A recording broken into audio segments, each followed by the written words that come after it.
మా పిల్లలు గుడిసెపేట స్కూల్లో మేము జాయిన్ చేయించినాము. అంటే మేము ఇక్కడ ఉండే గుడిసె నివాసం వల్ల మొత్తం అంతా దళితులమే. అయితే వాళ్ళు స్టార్టింగ్లో వచ్చినప్పుడేమో మీకు దళితుల కోసం మీకు సపరేట్ స్కూల్ పెడుతున్నాము, మీ పిల్లలకి మీరు చదివించుకొని చదివించుకునే స్తోమత లేదు కాబట్టి మేము ఫ్రీగా చదువు చెప్తామని చెప్పి మా పిల్లల్ని తీసుకొని జాయిన్ చేయించుకున్నారు. స్టార్టింగ్లో ఏమో మాకు 40 రూపాయలు పెట్టి జాయిన్ చేయించుకున్నారు.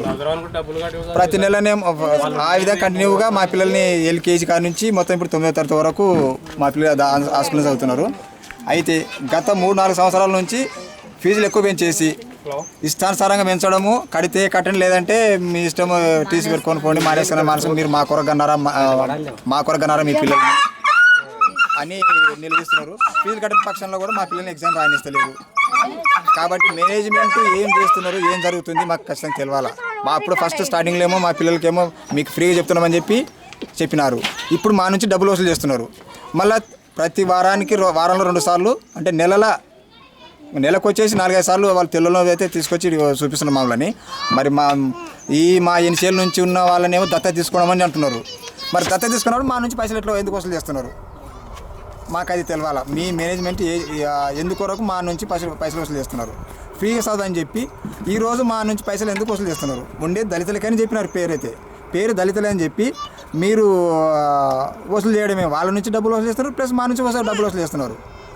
మరి ఇది ఎంతవరకు మీది కరెక్ట్? ఇది మాకు ఖచ్చితంగా మాకి న్యాయం జరగాల. ఇది మీరు చేసే పని మాకు ఖచ్చితంగా ఇది పబ్లిక్ తెలవాలి, అంతే. ఇది లేదు మీరే కట్టుకోండి అంటున్నా, మేము ఇంకా రాత్రి మగలన్నా కష్టపడతాం కదా. ఇట్లా తెల్లల నుండి మీరే న్యాయం పొందుతున్నారు, ప్లస్ స్కూల్ నుంచి మీరే న్యాయం పొందుతున్నారు, పిల్లల నుంచి మీరే న్యాయం పొందుతున్నారు. అదేదో చెప్తే 3 చదివించుకున్న తల్లని ఒక్కరన్నా చదివించుకుంటాము. ఇక్కడ 3 పిల్లలని కష్టపెట్టాలన్నా పిల్లలు మా సుఖంగా చేయాలన్నా మాకు అర్థం కాని స్థితిలో ఉంచేసిండ్రే. మరి దీనికి ఏంది మీ అది గురించి చెప్పండి.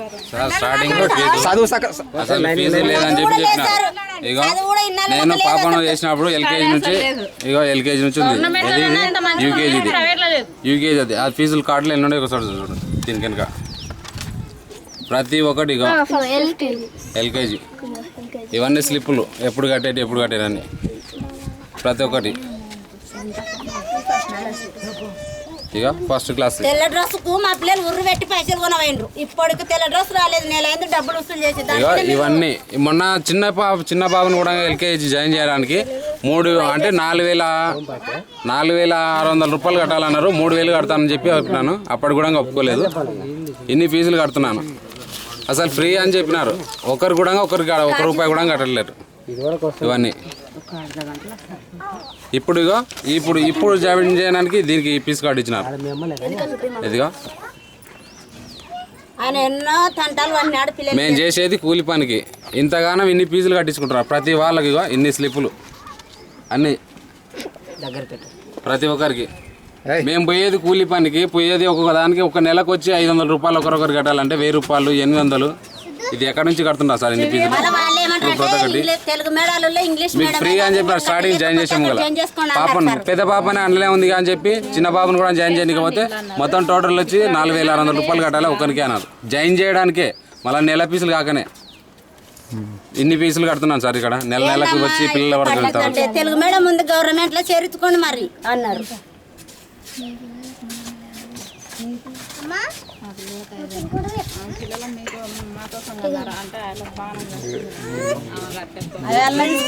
ఒకటే భార్య ఒకటే మాట, నాకు ఒకటే పెళ్ళాము. మా గురించి వేసుకున్నారా పిల్లలు మీరు? ఏ స్కూల్లో లేదు మీకు? ఏ స్కూల్లో వేసుకోపోరు? ఏ స్కూల్లో లేదా?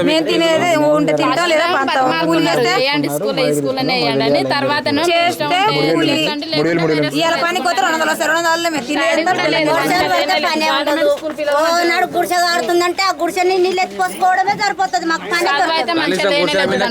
గవర్నమెంట్ పిల్లలైనా మంచిగా అవుతారు కానీ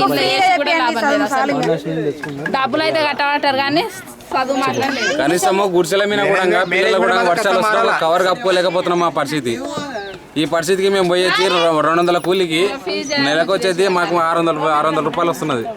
ఇలాంటి గుడిసెల పరిస్థితులలో మేము ఏం కడతాం పైసలు? పిల్లలు వచ్చినప్పుడు 10 మంది 15 మంది వస్తారని అందరిని కుప్పేస్తారు.